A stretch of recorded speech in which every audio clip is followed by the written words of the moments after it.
SC, SP, TSP ಹಣ ಉಪಯೋಗ ಮಾಡಿಕೊಂಡಿದ್ದಾರೆ.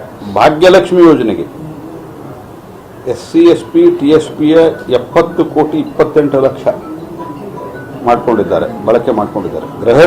ಗೃಹಜ್ಯೋತಿ ಯೋಜನೆಗೆ 2585 ಕೋಟಿ, 2586 ಕೋಟಿ.